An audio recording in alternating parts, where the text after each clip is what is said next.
Recording in progress. Did you hear that, Ian? I did hear that. Yes. That's amazing. I'm going to press continue. There you go. And we will be continuing. This is fantastic. Ian, I don't think I've ever not started a canoe trip in all the times I can remember without playing one of your full albums on the way down some dirt road to get there. So this is fantastic. Thank you very much. All right. I'm ready. Well, first of all, it is a Whisky Fireside chat. So, and I have found out that you actually, a connoisseur of your Scotch. I appreciate Scotch. I certainly wouldn't say that I'm an expert, but I have been guiding in Scotland for many years, since about 1998. You end up kind of learning a bit about Scotch anyway. What I've chosen for the interview, well, here's two of them. Like, I love Balvenie. I always have. It's a Speyside. And I got the 15-year-old, the good stuff, and I got the 12-year-old. And I got to say, I like the 12-year-old better, so I'm going to have that. Okay. You're going for the Balvenie. The Dalwhinnie I've always seen as sort of a morning malt, a very light Speyside malt, lovely. I kind of see malts as time of day.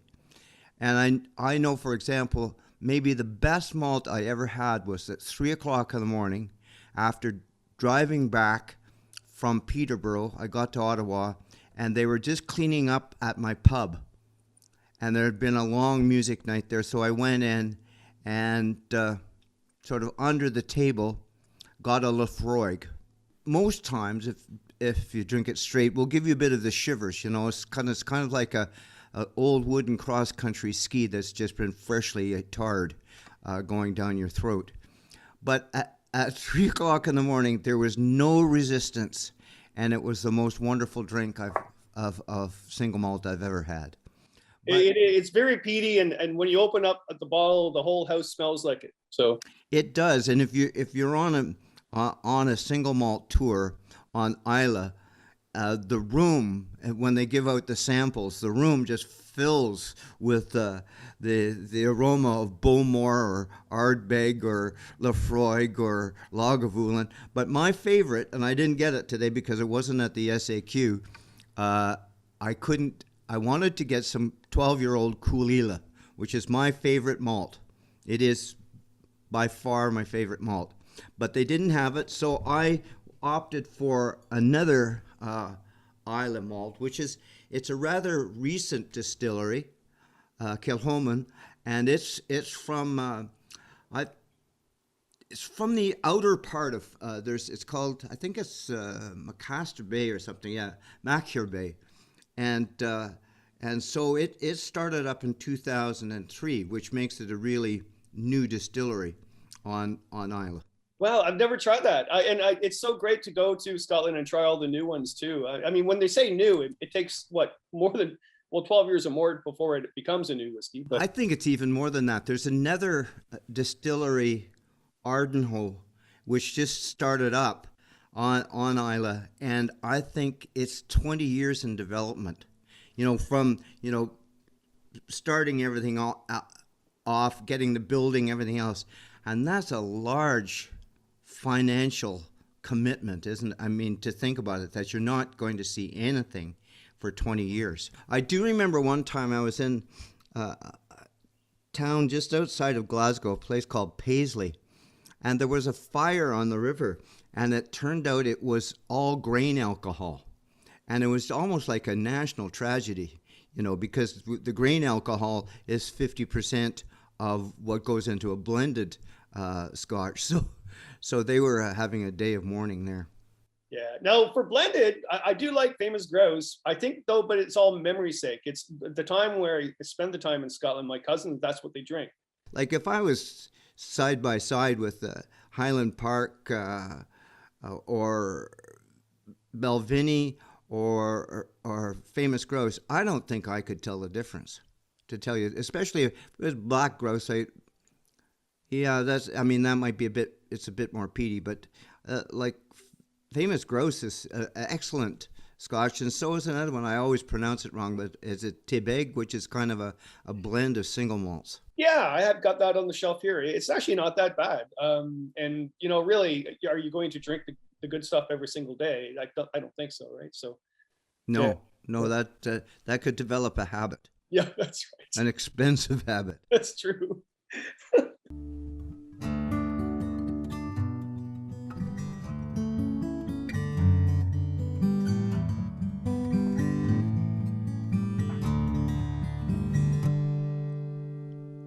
She's the heart of the Highland, the queen of the Isles.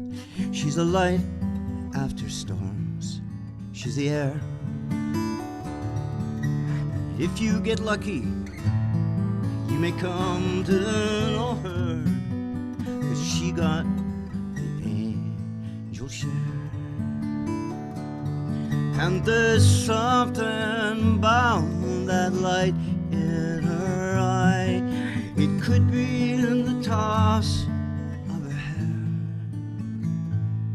Well, it might be the lilt in her voice, I don't know, but she got the angel share. She's the iris in springtime, the rowan in fall. She's a smile to erase all your cares. She's a bird on the wing. She's the reason I sing. And she got the angel share. And there's something about that light in her eye. Could be the toss of her hair. Well, it might be the lilt in her voice, I don't know, but she got the angel share.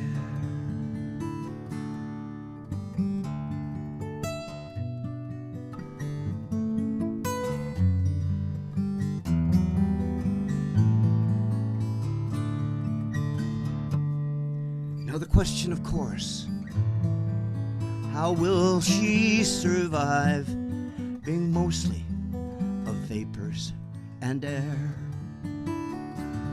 Ah, but if you remember the light over sky, you'll remember the angel share. And remember, too, that light in her eye.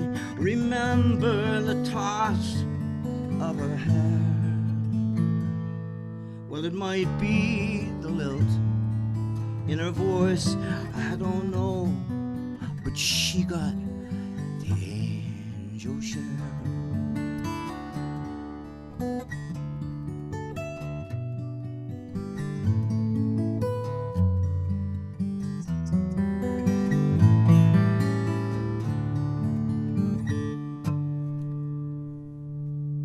Fantastic. I did an instrumental also called The Heart of the Run, which is at the center part of the run when the exchequer opens the key, opens the lock. They let the first part of the run go through and then recycle it because they're Scots. And then the center part of the run they take, and then the last part of the run they also send it back. So that they're sort of averaging, I guess. So I did a song called Heart of the Run, but this is called Angel Share, and that's the vapors that escape from the kegs during the maturation process. And if you imagine a single malt that would be a keg that would be 16 years old, it's lost 20% of its volume just through the oak. And so the Scots, being careful with money but also a very poetic people, decided to call it the Angel Share. So that's where the song came from. Well, all right, Ian, let's get into this whole, you've written songs like, first of all, you got like 40 albums, 1,500 songs, more than I think, right? I don't know how many songs, because I did really stop counting them at a certain point. I don't know how many I have. A good percentage of them are either not very good or doggerel. So I might have 10 songs in the end. But yeah, it's 45 albums actually that I've Wow, done. wow. Okay, This, well, so here's the question: like when you listen to the majority of your songs, the majority of your albums, nature is always a part of it, or canoe tripping, or camping, or just being out in the wilderness. So, what got you into the wilderness before you started writing songs? it's always been there. You know, I grew up on Lake Superior in Fort William, and we had our summer camp uh, at Amethyst Harbor right on Lake Superior. So we were right there from the beginning, and I was always what would you might call a watcher at the pond. I was always, I think, I think my days of innocence, if you will, were in those ponds. There was a time when I'd be in there and the ducks weren't afraid of me. I just sat around the turtles and everything else and frogs. I was sort of nature boy, you know, at the age of 7 or 8, and uh, it was a quick lesson in learning because I really liked the frogs, and these other guys used to come in and shoot the frogs with BB guns, and then when I tried to protect the frogs, they shot me with a BB gun. So it was an early a lesson in you know, Lord of the Flies. That's true. It's true. Well, growing up then, and then you started writing music. Was nature the influence to create the songs, or did you create the songs and want to go into nature because of those songs? I guess I drifted towards that way. When I first started writing, I was writing really all over the place from all kinds of influences, and some of my early albums sort of reflect that. You know, I was kind of, in some sense, throwing paint at the wall to see which would stick, you know, for myself and maybe for an audience too. But on my second self-titled album, I had a couple of songs which indicated the way that I was going. One song's called Northern Journey, and it was just basically a road trip across northwestern Ontario, and, you know, sort of looking at things in that relationship of me against nature, which I've never seen that, but myself, I've never supported that idea. But sometimes these single industry towns, there was no sense of a relationship with nature at all, other than it needed to be conquested or harvested. So, were you the rebel then as a child, and then you became the rebel in your performance, or? Well, I don't know if I was a rebel as a child, but I certainly did have philosophical disagreements with my father, particularly. He was a post-university, post-war, Second World War engineer and Master of Commerce, and he, you know, he was capitalizing on that rich age of resource development in northwestern Ontario. And his phrase was, you can't walk through it, Ian. You might as well cut it down. Yeah, we saw things quite differently, I'd say. I mean, he saw the mining resources, and I mean, originally he worked for a paper company, and then he went into steel construction, but was also very much involved with construction at the Okotoks iron mine and other mines in northwestern Ontario. And so that's where he came from, and that's where a lot of people came from. And only when the resources were exhausted is there a change of mind. I mean, so many of those towns are gasping for breath at this point and looking to see themselves another way. And now looking at the major resource as being the land or the North Shore itself. So it's changed. Yeah, things always change. I mean, my father worked at a factory for 45 years after he was a professional boxer, and he always looked at me because I was in forestry. That's what I did as a job up north, and then I gave that up to work in outdoor education. And I remember him sort of wondering why, but you know, we're in the arts, right? So, but for me, on the creative side, I was headed that way too, and I also saw that there are lots of people of my generation at that point in the mid-70s really getting into confessional work and sort of self-indulgent confessional work. And there are only a few people who can pull it off. I would say Joni Mitchell is one of them, maybe Jackson Browne another, but the list is short, and I didn't want to go there. So in my own writing, I went another direction. If you're a Canadian and not acknowledging landscape, you're blind. Well, then who was your audience at first then? Because well, that wasn't your second album, but it was your second. It was your first full album that you won a Juno Award for. Who was that audience that grabbed hold of that? Because obviously it did well. I guess it did. I never really saw it as doing that well. I mean, I told someone the other day, I mean, there's a big kerfuffle because the Junos are celebrating their 50th year. When I won that Juno, it wasn't for anything I had done. It was for it was because I was part of the design team. It was for the album jacket, not the music. And so, I mean, I share in that Juno because I was part of the design team.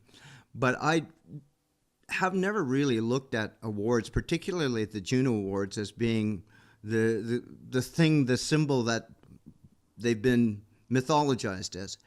And I missed the awards, and about 3 days later I was walking down James Street in Ottawa, and someone stepped out of the door and said, "Congratulations."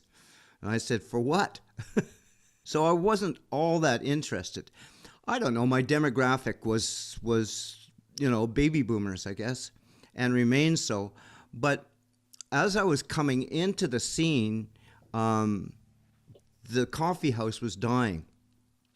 So I had to do something to survive because I was closing as many coffee houses as I could play. I mean, I came close to closing both the Riverboat and Le Hibou in Ottawa. And so I ended up forming a band and playing in bars for 10 years. But then you have Magnetic North, which actually won a Juno as well, but that was for instrumental. So looking at your whole career in music, it seemed that you were always going towards more the instrumental part and lyrics. And then I remember even listening on one of your interviews saying, well, I kind of had to sing whether I liked it or not. Well, instrumentals for me, I'm still telling stories. I'm not an abstract player, like Bach or someone like that. I'm more, impressionist in my take on things. So I'm still telling stories with the songs, but sometimes you can get into subdivisions in instrumental music of mood that is not quite as didactic, I guess that's the word, for when I'm singing a song and I'm laying down a song. Some of them might be abstract, they sure could be, but in many cases I'm telling a story. So that's kind of determined. Whereas if I'm doing instrumental music, I'm maybe suggesting something that is between the words. Which would you prefer then? I don't see any difference. To me, I've both some ways. It just depends on what I'm playing or doing, or in some sense, it depends what the project is, in some cases, I can't just describe it as in a song, or I can't find the angle on it, and I'll do an instrumental tune. Or another one, there's the lyrics would be getting in the way. So it really, I don't see the difference, to tell you the truth. I apply myself differently, and some might say I'm better at this or I'm better at that, but I don't distinguish. You had a project called Four Coasts, and there were 4 albums on different coasts. And yeah. I actually, probably, this is really crazy. I don't like this question when they ask me this too, but what was your favorite of the 4? I thought about that, and they all have favorites. There's a couple. There was one that I wanted to do something for an organization. I don't want to get it, but it didn't work out. And so I have sort of a weight against that one a little bit. I have to say, there's nothing wrong with the albums, just there was some politics involved, and so I like all of them. I think the most successful of them has been the Superior album, and I'm not exactly sure why. Perhaps there's a lot of kayakers and canoers, a lot of Americans visiting the North Shore of Lake Superior, and that album has been very popular with Americans visiting Canada.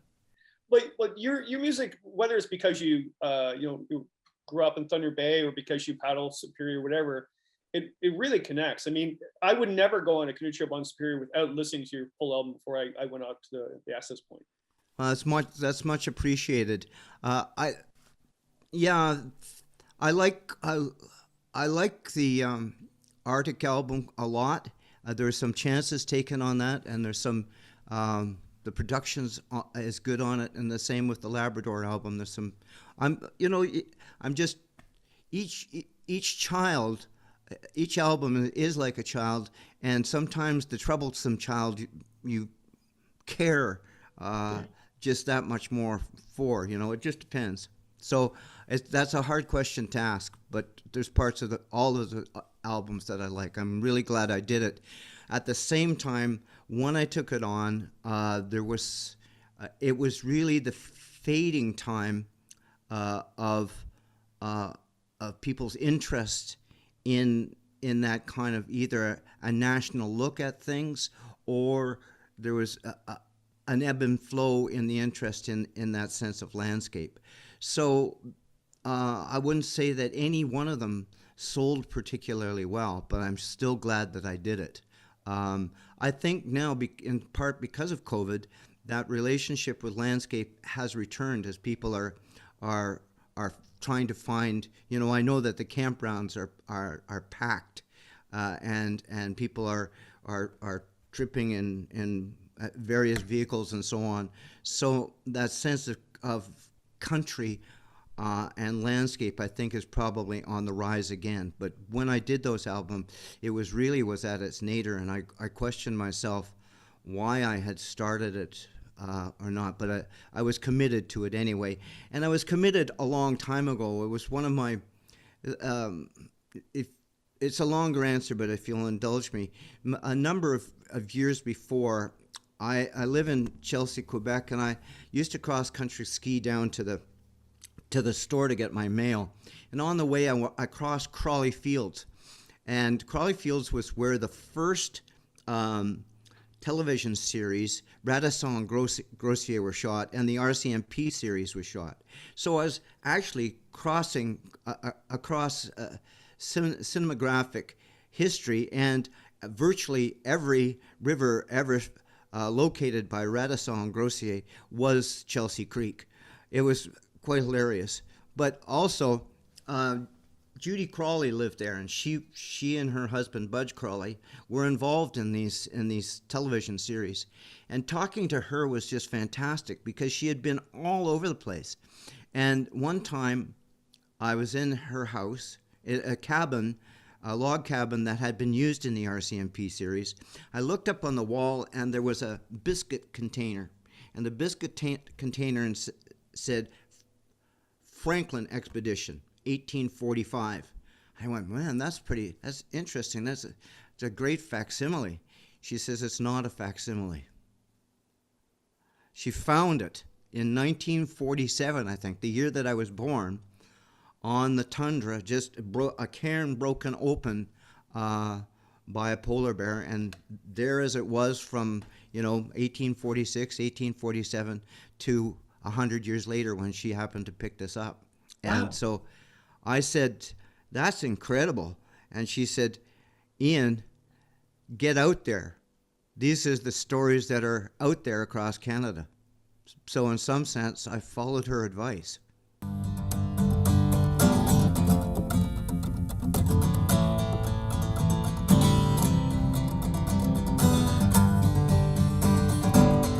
Time goes back upon each beachhead, circle, circle, stone by stone, dried moss beneath my feet, and here and there the bleached white bones.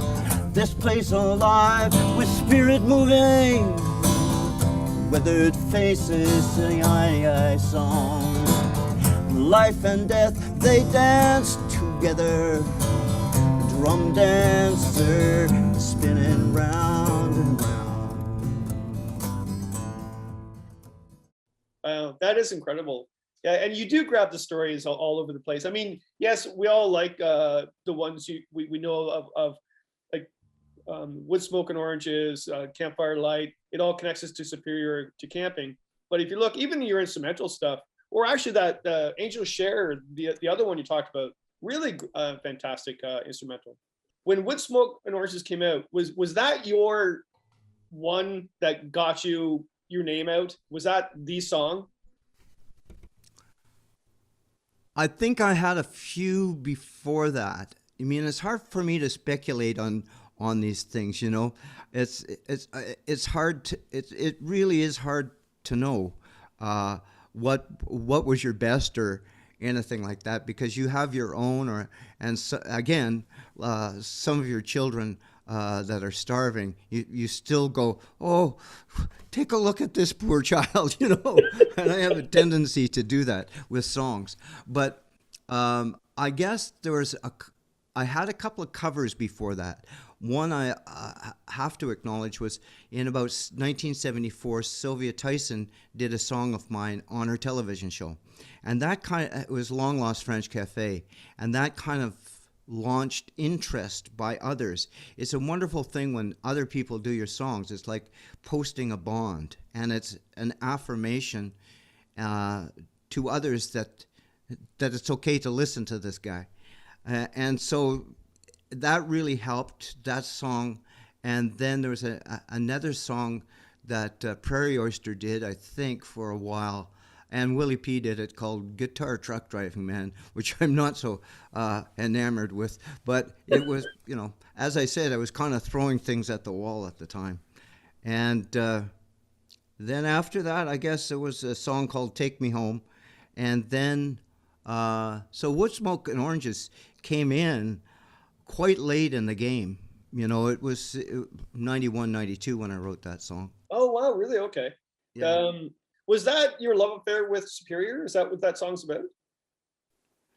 Yes, it certainly is, and alludes to one big trip that we took from Pakasaw down to Agawam Bay, and that was a big trip, and it was a spiritual journey as well, and also happened to be the first trip that I did on Superior.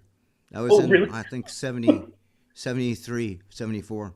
Wow. Oh, and there was nobody on the lake. There was no sea lice there. The only people who were canoeing on the lake were Bill Mason, Mike O'Connor, and Waylon Drew. Those were the people that were canoeing on the lake. And we came there in part because Lindsay Staples, who was instructing us how to canoe, had befriended Waylon Drew after reading his book, The Wabino Feast. Yeah. And so that's what took us up there as much as anything else. And I think around the same time period, he and Bruce Littlejohn did Superior, the Haunted Shore. So those also compelled us to be there. That's amazing history. I remember so much of all that. Like Waylon Drew's writing was just, oh man. And Bill Mason. But we came down one time down the Mishpacotton River and came out past Rock Island Lodge there, Naturally Superior Outfitters, and were kicked out into these big waves. And I went, oh my God, what are we in for this time? And went down, there's a sand beach, and we came off the lake in a sort of sheltered area about a kilometer down.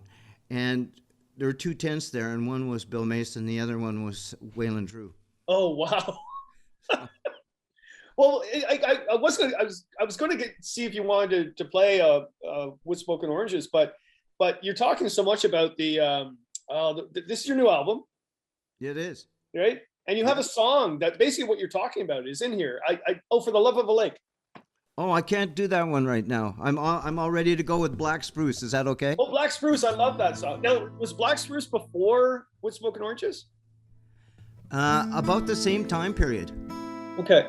About the same time period. I wrote that actually more, it's about northwestern Ontario because in some sense there's a character who wrote a song, Trees and Rocks and Trees and Rocks. This was a response to it. I had just been canoeing up in La Vérendrye Park, and as much as people see the Black Spruce as boring, if you're driving from, say, White River to Marathon, it might be. But at the same time, if you're in it and surrounded by that sort of monochromatic world, it becomes like a Zen poem after a while. If you surrender to it, you can go into it. And I really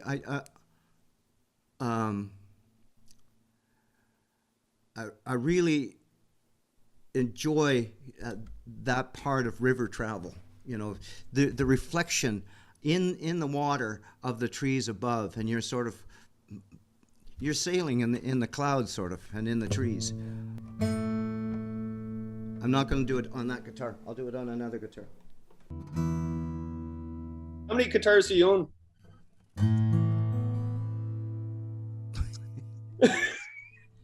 11 or 12. Yeah. Yeah.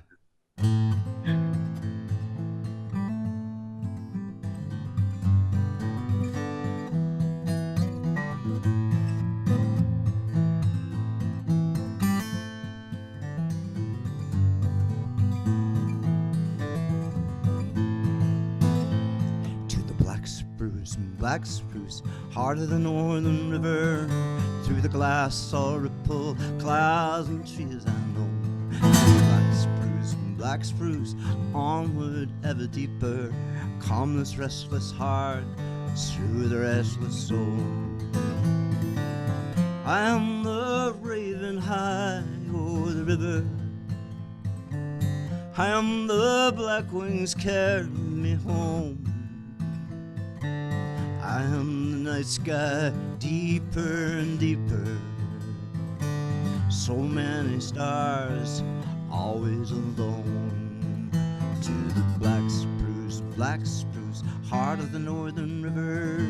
Through the glass all ripple, clouds and trees I know. To the black spruce, onward ever deeper.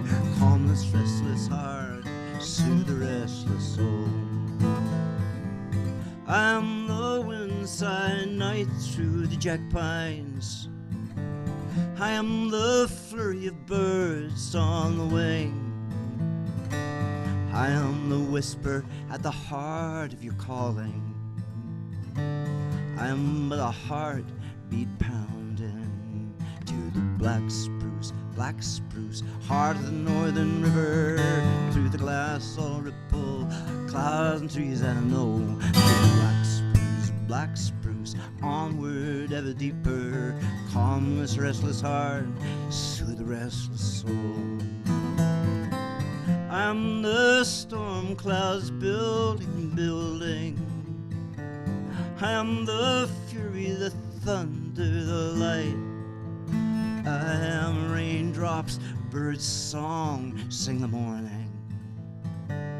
I am white water, heard in the night. To the black spruce, heart of the northern river. Through the glass all ripple, clouds and trees I know. To the black spruce, onward ever deeper. Calmness, restless heart, soothe restless soul.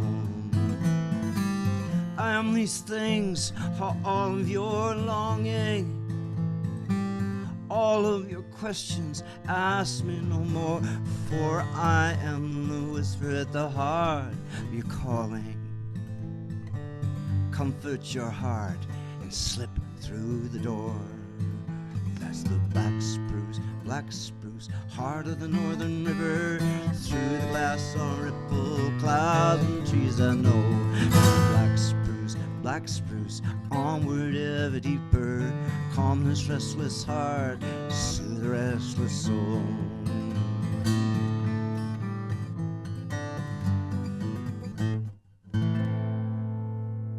amazing. It's amazing. I remember the first time I heard that, I said to myself, that person has obviously gone on a lot of canoe trips.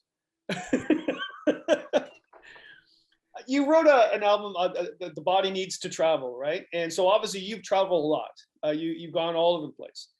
There's some places that, what would you say the one natural place that you got it? When you wrote a song about it, you got it, you nailed it. Well, I think actually we touched on it. I think Woodsmoke and Oranges. I think I did get it. I'm going to get the guitar that I played it on. It was actually the guitar that inspired the song as much. The landscape did, but then I got this old Harmony Sovereign, and so it's a high string. I strung it up at Nashville high string, so that's just the octave set of a 12-string guitar, the high notes. And I was just playing along with it, just sort of. And that chord said to me, "Haunted Shore of North Superior." So I got up, and I was about 5 o'clock in the morning, and I grabbed the guitar, and I had a studio space just down the road from here. And I wrote the song very quickly, but I kind of knew it was there. And I recorded it in a studio at 11 o'clock in the morning. I was interested in sort of catching its gestation. I'm glad that I got, and that's, I think it's on, I was on an album called Days of Sun and Wind, that first iteration, but it's kind of overly urgent, and I'm glad I got a second chance to do it on the Superior album. So there's a couple of versions of it.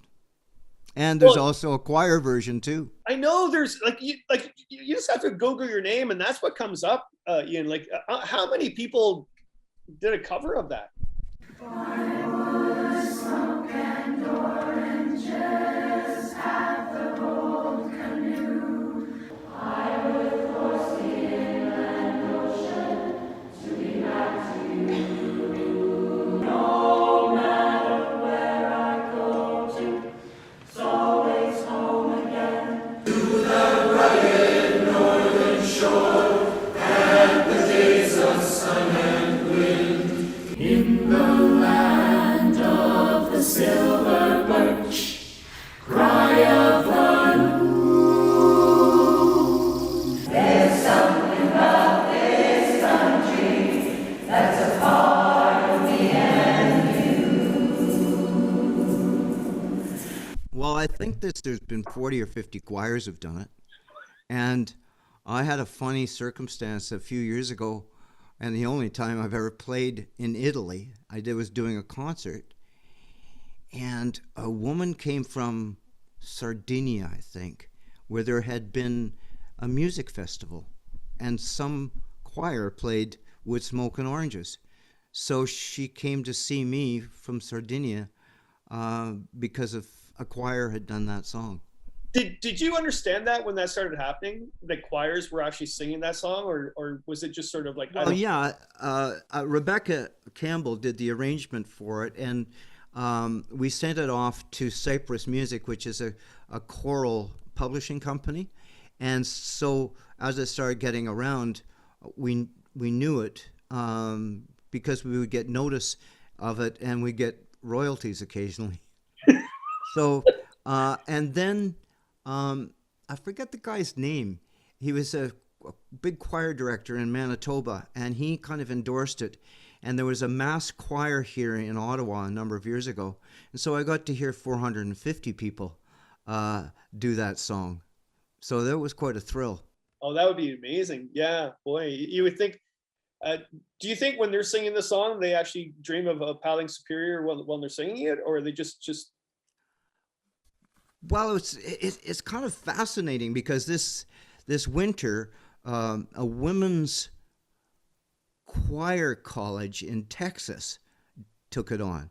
So I had a Zoom call with them, and they were asking me interesting questions like, what is a Wanigan? Things like that, or you know, who is Mitsubishi? You know, what is that? You know, and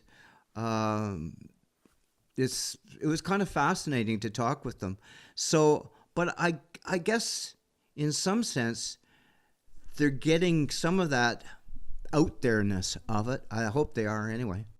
Yeah, well, obviously you're spreading the word of wilderness travel because they're connecting, right? For sure. So the interesting thing is that the actual song title, Woodsmoke and Oranges, comes from an album by a very citified Nashville songwriter by the name of Paul Siebels. I always he had an album out called Woodsmoke and Oranges, and I went, that's it. I always want to know where you got that title from. Well, it came from him, but it came from an experience I had after a trip, and you've probably had the experience too. You don't want to look at the old pots and pans that are all smoky and everything else. So you look at them 10 or 12 days later.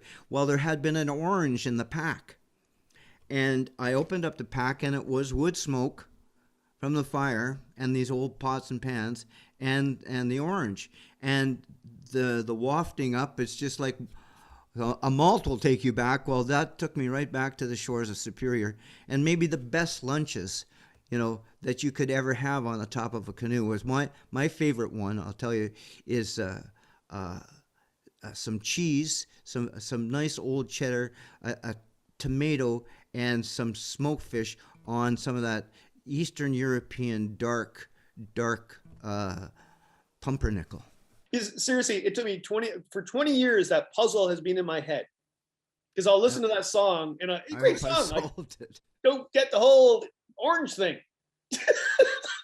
It's solved. Oh my Lord. On to the next mystery. I know I'm supposed to keep to a script all the time, and I never do here. Oh yeah, when did you start putting nature sounds in your music, and what was the whole reason? Was it Dan Gibson or? No, but he figures into the story somehow, and not in a great way either. I must say, I had been recording a lot of things. I mean, I have to go back a little bit because I was a writer in residence on a trip that was studying the feeding habits of whales and walrus north of the Bering Strait, and so I brought a Nagra along with me and recorded a lot of things, including nature sounds that ended up 5 years later being in Magnetic North. So I started quite early doing that, but I was also recording sounds to have my own library of sounds for some of the theater soundtracks that I was doing. So I was doing that sort of thing. And then just as a matter of record, I've recorded our pond behind the house since about 1972, every year, the spring chorus. And late spring chorus too, and I've sort of noticed, like at times, species loss and return and so on. So it's been a long time. I've been doing it a long time, and so it ended up in about 86, and it was because of my soundtrack work for theaters. I got this commission to celebrate ornithological exhibit at the Museum of Nature. And it wasn't called that at the time, but anyway, I got that. So in many cases, the birds had flown, so I had to get sounds from Cornell. I got many from Crawley Films, but this is where Dan Gibson comes in. For a while, Dan Gibson worked for Crawley Films. Oh. And but Crawley Films sold me some loon sounds, and so I was kind of ahead of Dan and his integration of music and that. And so when that all came out, I had some of the sounds on there that I thought were free and clear. And about 2 months later, I got this very legal letter saying, take those off, take those paddle strokes off. We can't do anything about the loon, but those paddle strokes are mine. And I was really embarrassed because I thought I had bought them in good faith from Crawley Films, and they were there, and Crawley Films thought they were theirs because he was working for Crawley at the time. So anyway, it further complicated matters that he was the photographer at my parents' wedding. So it was never resolved.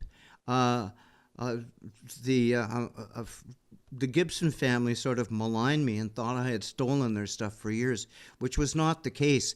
But after that, I vowed that I would only have my own stuff on my albums, or unless there was a clear association. I'm thinking that there's some humpback whales that I got from a guy in Hawaii.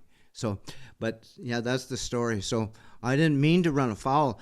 And then I had done that exhibit, and then I did another one because I had spent some time in Antarctica. So those were the two sort of instrumental environmental albums that I did. And then I thought to myself, I'll do another one. And I just kept on integrating the sounds into the next instrumental album, was Like the Way You're Thinking. But then so there were three. There were three that I did, Magnetic North, Over My Head, and Antarctica. So the fourth one that I did, I said to myself, I've been editing out human sounds all the time because it's a very noisy place. In North America, the longest period of time I ever got was 7 minutes. In Antarctica, I got 59 minutes of uninterrupted sound without a plane going over or something like that. So I said, well, who's the biggest noisemaker on the planet? It's us. We're the ones that are, and we're part of the environment too. So I did an album called Machine Works, under the sort of rubric that we love a big fire, we are defilers, and there's, as much as we eulogize nature, we've done a very good job destroying it. You cover that on a lot of your work too, and also you integrate a lot of discussion about First Nations too. The album Willisville, I actually love that album. It is called Willisville, right? Yes. Okay. And because Clarny, I love Clarny, but actually, the one song I'm pretty sure is on the album is looking outside the window of the train. And what's the story behind that? Is that you personally looking through the window, or? You're talking about through the Northlands of Ontario? Yeah. That's on Superior. That song was written by a guy in Ottawa in the early 70s, David Alty, and I remembered that song. I loved it, so I recorded it, and again I tracked him down. He had no recollection of ever writing that song. Wow. Really? So that's like the true folk tradition, isn't it? I mean, he had forgotten that he had written the song, and I was still singing it. It's captivating. It really is captivating. I really liked it because it was this, there's a lot of kind of, you have to be careful and acute in cultural appropriation. And in that song, he was just observing from the window. All right, you got a new album. We've been going on and on about your past. My Lord, you're still around, man. I am. Oh yeah. So the first cut of this is all about salamanders on your property. But the whole album itself, what spawned this? Was it just sort of? That's a very nice use of words there. Spawned. Yeah. Spawned. Considering the first song is about the spawning habits of that's subconscious. See what happened right there? Yellow-spotted salamanders. That's true. That was all subconscious. Yeah. So, the album's title is called A Longing for Innocence.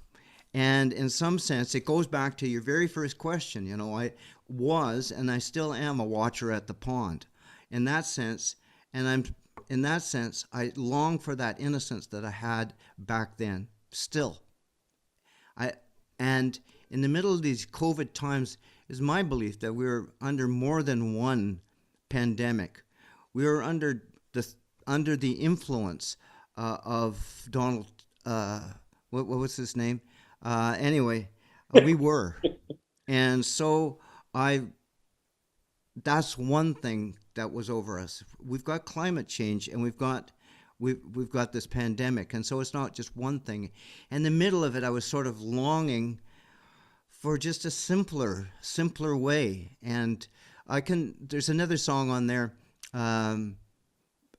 that sort of typifies it, I guess. It was called The Dolphins. It's called The Dolphins Come to Venice. Yeah. And during the middle or first part of the pandemic, there was a news story that dolphins had returned to Venice because the tourism was down. There was less pollution, and I went, oh, there's some good has come about. Well, it turned out it was fake news, but I wanted it to happen. I had originally fake news, but I just changed it to more news, a wish, a dream at the end of the song. And then I found out maybe 3 or 4 weeks ago, the dolphins did come back. This spring, they came back to Venice. Oh, first time great. in hundreds of years. So that was pretty neat. We keep on changing. I've got 3 guitars here, so I'm keeping you on your toes there, Ian. On toes. So I'm just going to kind of grab it myself and play a song for you. I'll play a song from this new album or part of it or whatever I can come up with. We'll see. Well, in this album, you've got salamanders, you've got Winnie the Pooh. Well, you can count how many are on this one. There's 16. Yeah. Let's see. So this goes back to that innocence I was talking about as a kid. And also, it mentions going through a door again. I mentioned going through a door in Black Spruce. Well, this is the same door. It's that same door when you're out tripping or something like that, and you take a little detour into a lily pad pond, and you just sit there for a while. And it's like you go through a portal into another world, and I've never been disappointed. There's always some drama, sometimes a big one, sometimes just a little one, and you go, oh, yeah, notice. So you do go through a door, and it was sort of into another world. And it's sort of, I guess the Japanese, when they're talking about forest breathing and that sort of thing, that's kind of what they're talking, going a little deeper.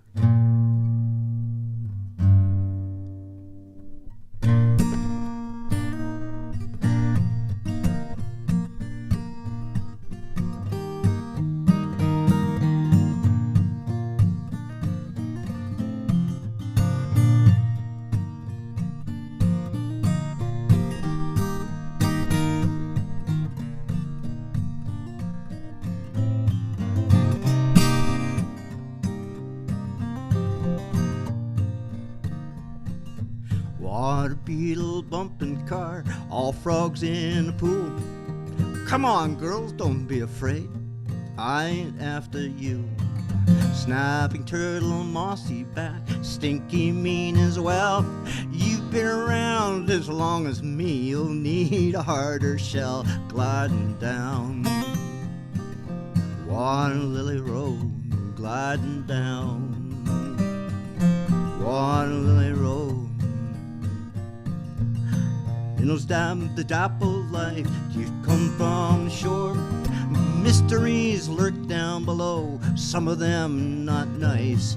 Some of them are nasty, mean, leeches on your leg.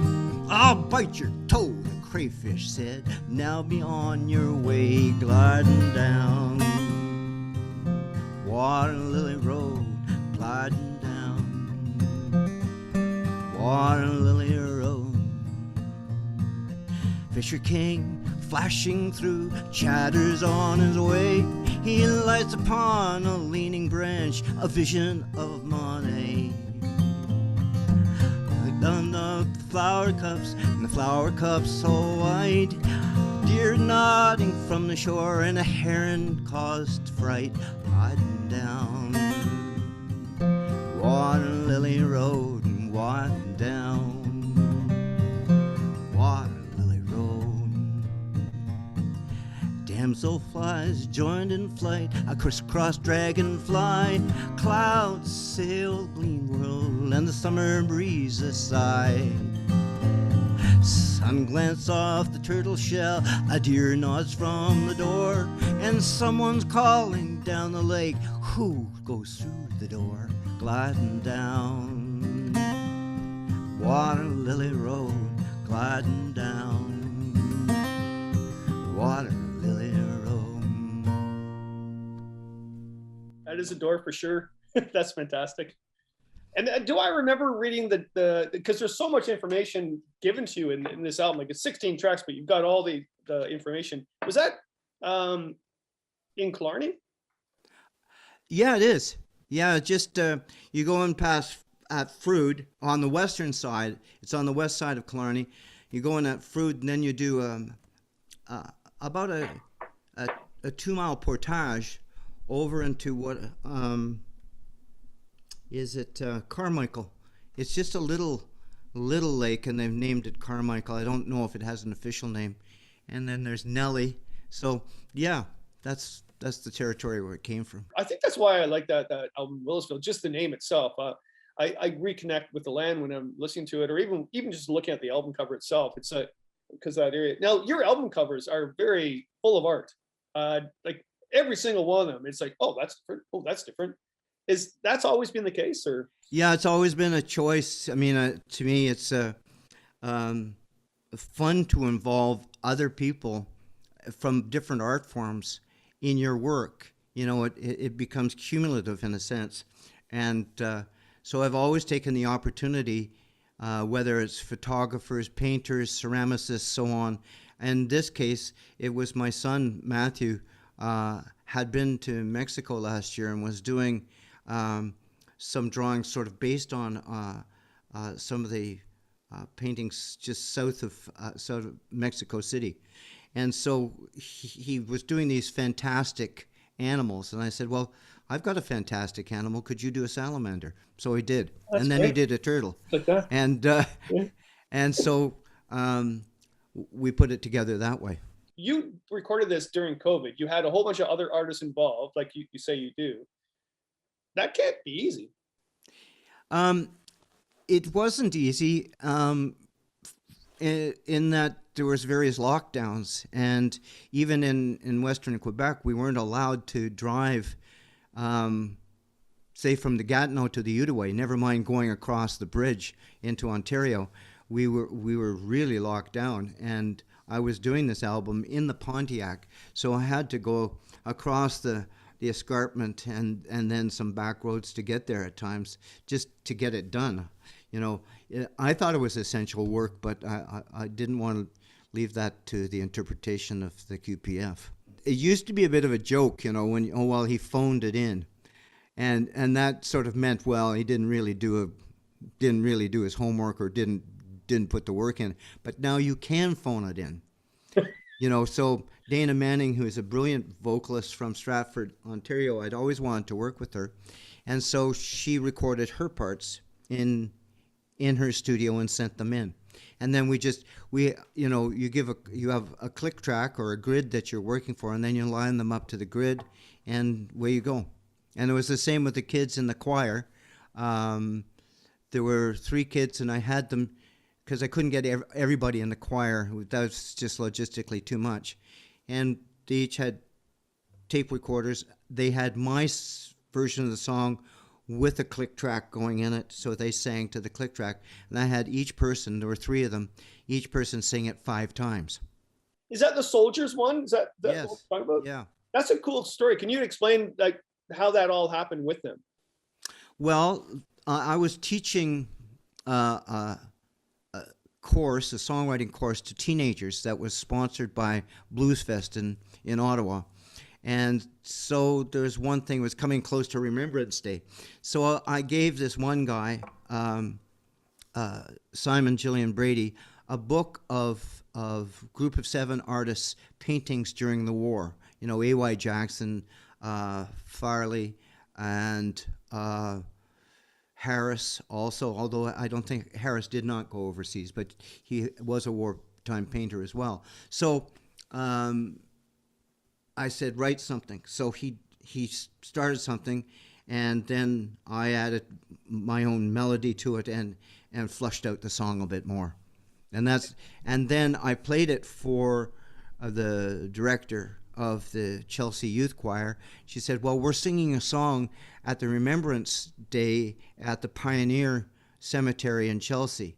I forget the guy's name. Maybe it's Thompson or something like that.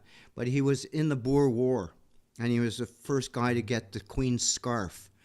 And so every year there's a ceremony at the Pioneer Cemetery celebrating his life.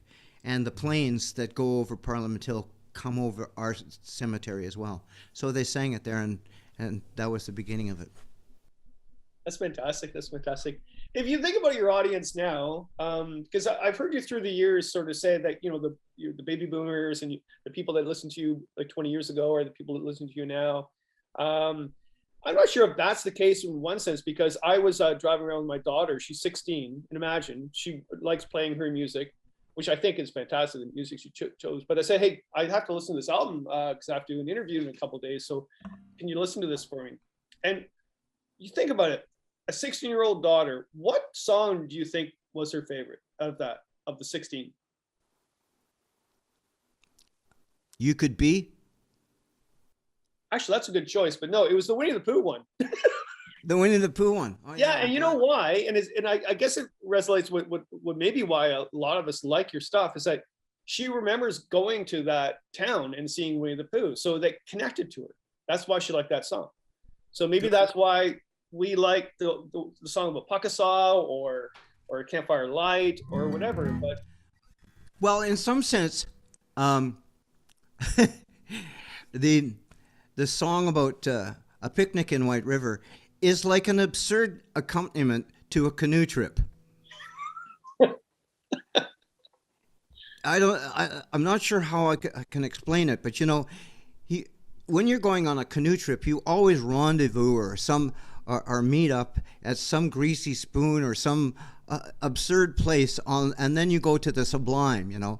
But here we were in White River, you know, the trucks grinding their way across the country, you know. White River is known as being the coldest place in Canada. I'm not sure if it's for the temperature or just how they bilk you. It's the highest price of gas I ever seen anywhere. Anyway, that's perhaps uncharitable. But also, in the middle of it, there is this Winnie the Pooh Park, and it's celebrating Winnie from Winnipeg, the bear that was picked up by this veterinarian that ended up in the war.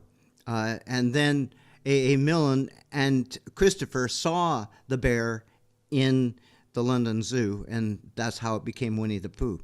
But White River now is clinging to get a different image of itself rather than the coldest place in Canada. So they have now Winnie the Pooh Park. But it's not the Winnie the Pooh, it's the Disney version of Winnie the Pooh, which some people take objections to. In fact, Disney apparently took objections to it as well. They didn't like anyway. So in the middle of it, when this cart of Amish or Mennonite people came up and started putting out a picnic basket and checkered cloth, I went, oh, this is good. This song's writing itself. Let's see if I can remember it.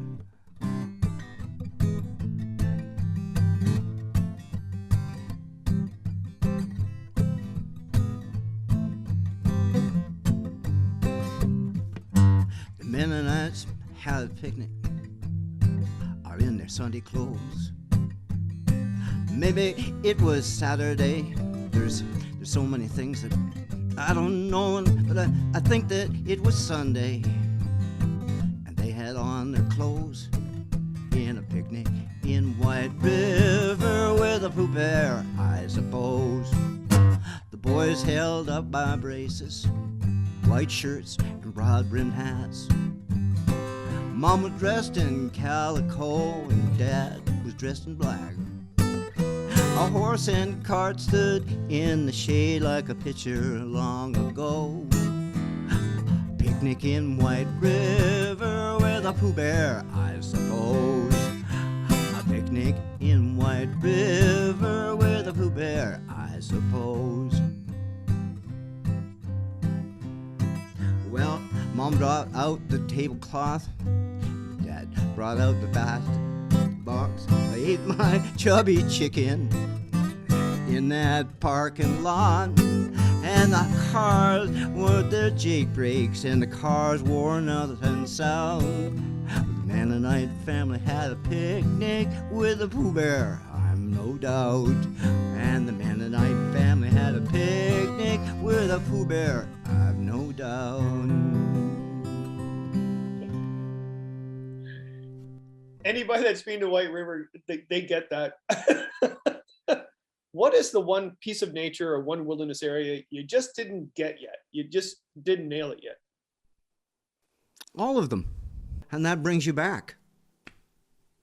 It brings you back to places. You know, I did 27 years of expedition work, you know, going all over the place, and I sort of have left that behind a little bit. So this album is more about finding it in your own backyard, and I think you can. That's incredible. That's incredible. Yeah. Well, all right. Now, for the last song to play, I put 3 down that I like, but I'd rather you choose what you want. But Days of Sun and Wind, always been a favorite. Well, Black Spruce you already did. Dancing Alone. Actually, Campfire Light's really good too. But what would be, if you had to choose one song to... Well, I didn't do Woodsmoke and Oranges, so I'll do it. Do you want to do that, or do you want to do something different? No, Woodsmoke and Oranges is fine. So that's a question to just go through. So you still really like that song? I mean, you must have performed that song a lot. Yeah, there's some songs that you know, there's some songs that kind of demand that you be there all the time, and it's also an opportunity to see what different interpretation you can bring to it. I'm not a jazz singer, but you know, even in the guitar playing or in the singing of the song, I'm not going to change. You won't notice the difference, but I will. To me, you know, just you can attack a tune or you can relax in it. You know, especially the territory around the sinking of to smash the lighthouse door. Sometimes I attack that, and other times I don't. The story behind it is about the time that the Fitzgerald went down at Battle Harbor Lighthouse. The guy was in the lighthouse when one of the windows went out from the waves. He was 100 feet up from the lake, and it still blew out a window. And he was trying to get a piece of plywood in a door because he was afraid of the light breaking, which would be tens of thousands of dollars. I don't know if you've ever seen one of those multi-prism lights. They're fantastic, but I don't even think they make them anymore. Anyway, as he came in, the door smashed and took 3 fingers off his hand. And he was left out there in the storm for 3 days before a helicopter could get out there. So I did not. That line is mine. I guess, it smashed the lighthouse door. So that would be a question that the girls choir of Texas would ask. What are you talking about? And they didn't know about the Fitzgerald either, of course. So, and anyway, there's still kind of those things in the song. So, and sometimes in the singing, it's always an opportunity to renegotiate, especially with a longer song. Say if I was doing Tiger Lily Road, that song is a challenge every time I sing it. Really? Yeah. Not so much for the playing, but just the arc of the tune, Here we go.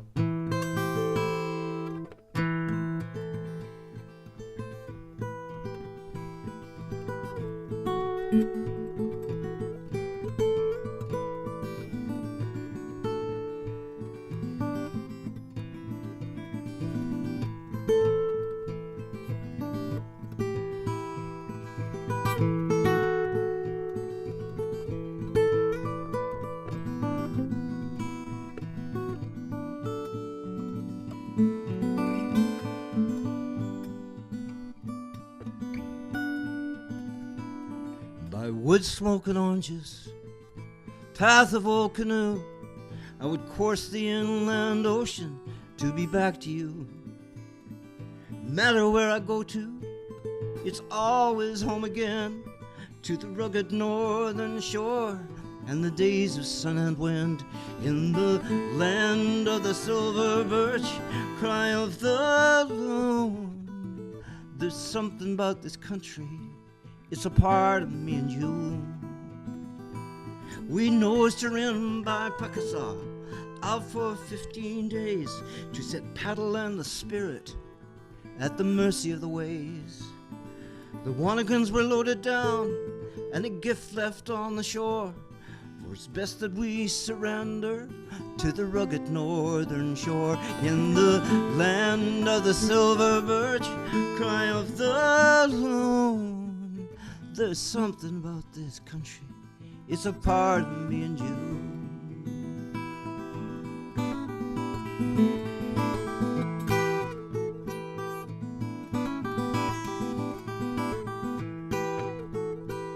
The waves smash the smoky cliffs of Old Woman Bay, where we fought against the backswell, then we're on our way.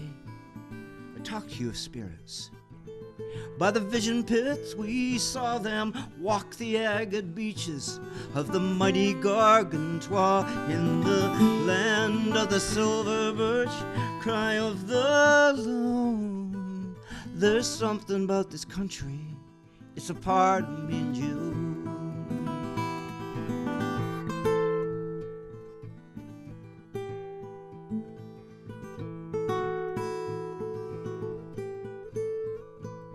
I turned my back upon these things I tried to deny, the coastline of my dreams, but it turns me by and by. It tossed the muddy ship around, it smashed the lighthouse door, sends shivers up my spine. The rugged northern shore, in the land of the silver birch, cry of the loon. There's something about this country, it's a part of me and you. By Woodsmoke and Oranges, path of old canoe, I would course the inland ocean to be back to you. No matter where I go to, it's always home again, to the rugged northern shore and the days of sun and wind.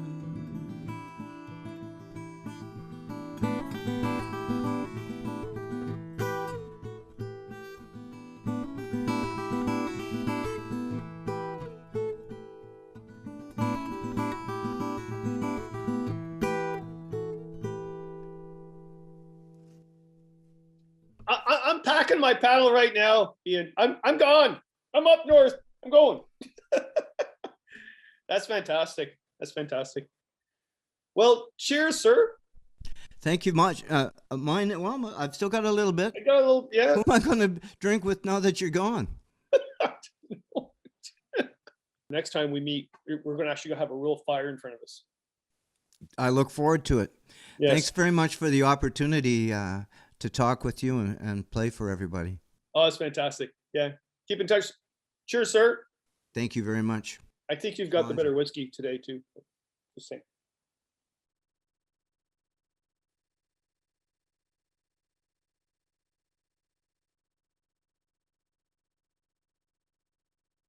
It wasn't just summer love, no. It wasn't just summer love, it wasn't just summer love, no. It wasn't just summer love, it wasn't just summer love, no. I'm lovely, a young and without, but we're still gonna love.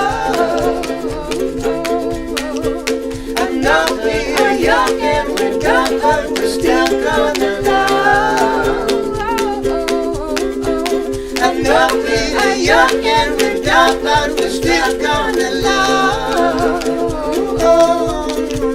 I'm lovely, a young and we're done, but we're still gonna love. Sunday morning rise, and you are by my side. Oh, oh, oh, oh.